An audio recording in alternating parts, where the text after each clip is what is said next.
Локалната штипска администрација од денеска работи по изменет режим, објави веде градоначалникот Јане Миланов, објаснувајќи дека бројката од 420 заминати во самоизолација и денес е во постојан пораст. Во неа спаѓа и административниот работник кој е носител на коронавирусот. Кај еден тестот е позитивен, а неговите колеги кои имале контакт со него се во изолација.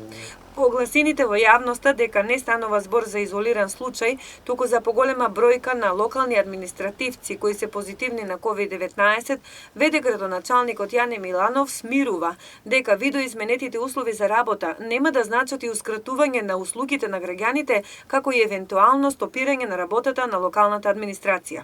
Има еден вработник кој што е позитивен и неколку кои што се во изолација и согласно протоколите, односно одлуката на владата, се преземени мерки во смисла на промена на режимот на работа на вработените. Значи, имаме нов режим на работа во кој што се ограничува бројот на вработени и даватели на услуги во смисла на оно што значи администрација и во смисла на оно што значи вработени во општина.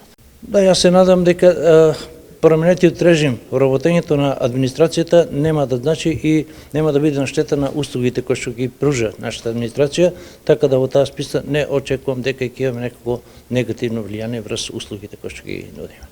Инаку најавата за поразличен режим во работата на локалните самоуправи веќе се практикува во дел од останатите општини, чии административни работници претходно самите се изјасниле за двосменско работење во редуциран состав согласно со здравствените протоколи препорачани од Комисијата за здравство.